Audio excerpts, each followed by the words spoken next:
Other cultures can also learn from us in Europe. We have in fact developed a consciousness here where we have raised ourselves up in our brain, and therefore we have made a kind of science that has invented a lot of techniques and created the industrial society.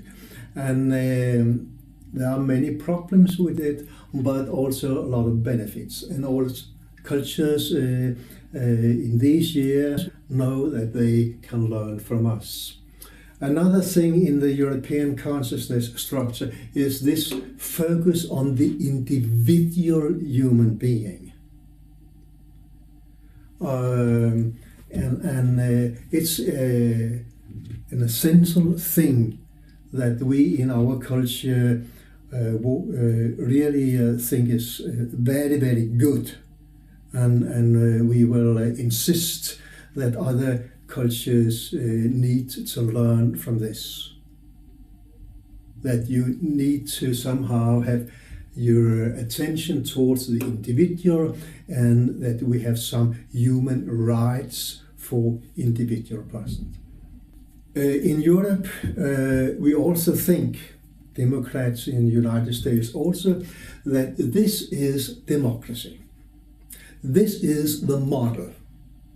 Every other cultures have to learn that they should change their social society and have this kind of democracy.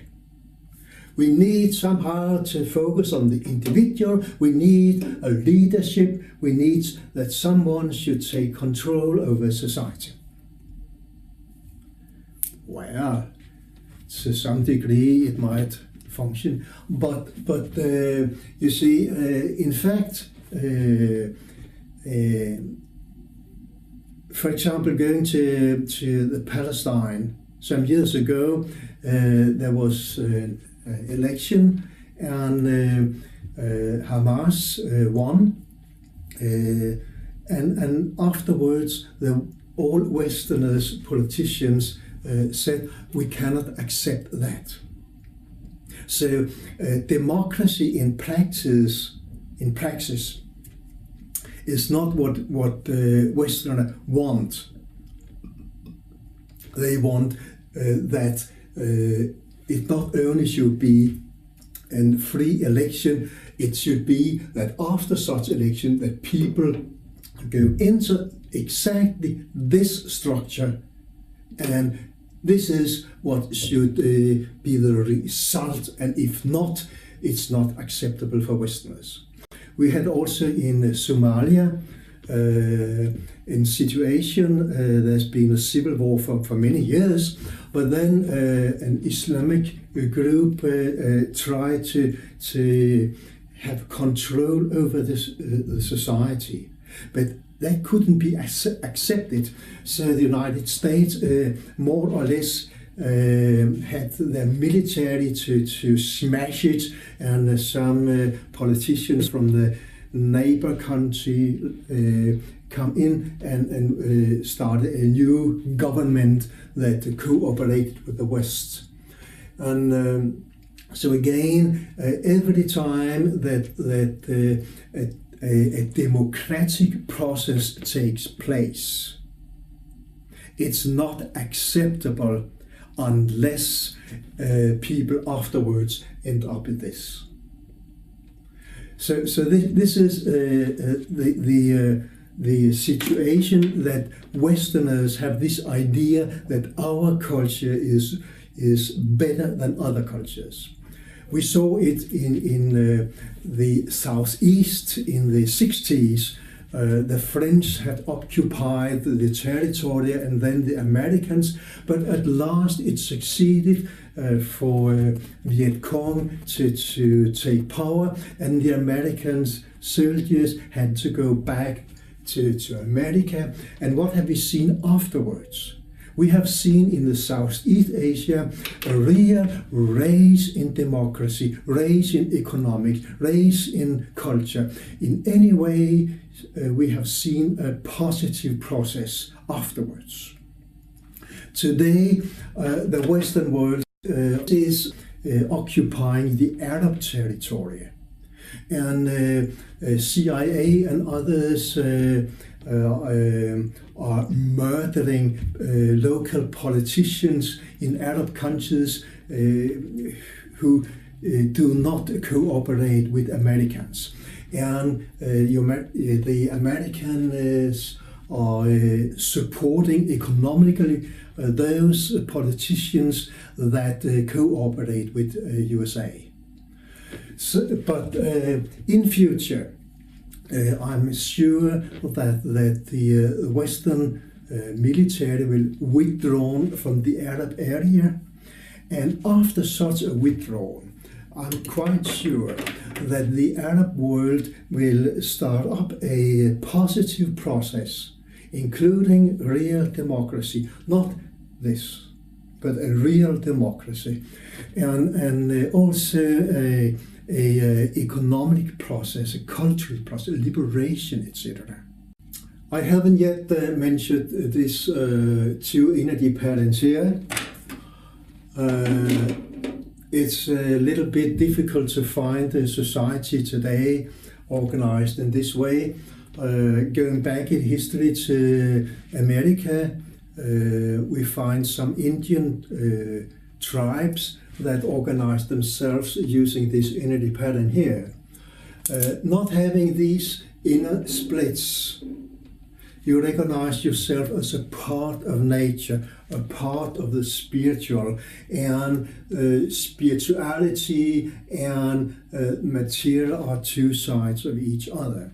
So this is the energy pattern where you recognize everything as one whole. There are stories about the Indians, the Red Indians, native Indians in America, where such a chief in a fight between cowboys and Indians, that this chief sat down on the field and inside the range of the bullets.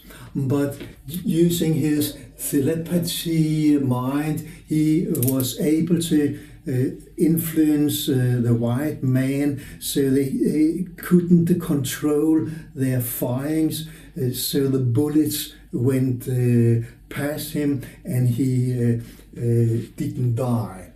Another story is about an Indian man. He needed to kill a deer, and using this spiritual mind, he went through a process imagining some deer coming to a place. With his bow and arrow, he could kill it. And afterwards, he went through it in practice. He went and hid himself behind the bush and was ready. And then this animal came and stood exactly where it should, and he managed to kill it in one shot. And again, this is a kind of using these entities that function as a interpersonal level, as a common consciousness in subconsciousness. What in fact is essential here to learn is that these low energies here exist. They play, in fact, a role in our consciousness. And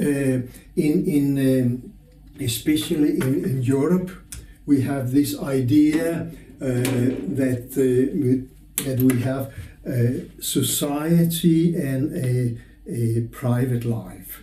And in our private life, we are allowed to have a religion. And you can go to church, or you can go into your bedroom and practice your religion, but you shall not practice it in society. These two should be divided, and this is this split in consciousness here.